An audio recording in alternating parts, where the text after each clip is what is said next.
Ulienda Saudi mwaka gani? Nishamaliza 2 years. Oh, ushamaliza 2 years? Ushamaliza contract yako? Ndio. Okay. Wow. Lakini video zako zilianza kupostiwa juzi.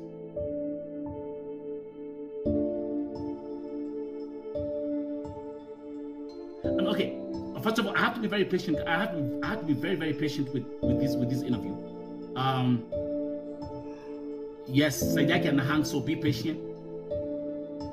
So right now she's saying ashamaliza miaka 2 Saudi Arabia. Na Phoebe, umekuwa kwa hii nyumba miaka 2 sasa hii? Yes. Wow, hujaifanya kazi kwa nyumba nyingine? Saudi sijafanya kazi kwa nyumba. Nilikuwa nafanya kazi Kenya. Okay. Hata I think boss wangu pia ananifuatilia Kenya. Oh, boss, ukiwa Kenya, boss wako anafuatilia wa Kenya, anakufuatilia ukiwa Saudia? Tunaongea hata na yeye. Okay. So Phoebe, nilikaa na yeye miaka 7. Miaka 7?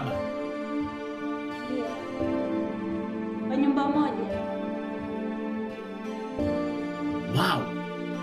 Mama. Kwa hivyo na ukiwa Kenya ulikuwa unafanya kazi ya nyumba pia? Ndio. Wow. Okay. That's another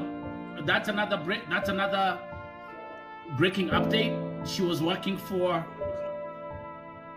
a Kenyan employer for 7 years as a housemaid before she went to Saudi Arabia, and now she's 2 years in Saudi, which I never knew.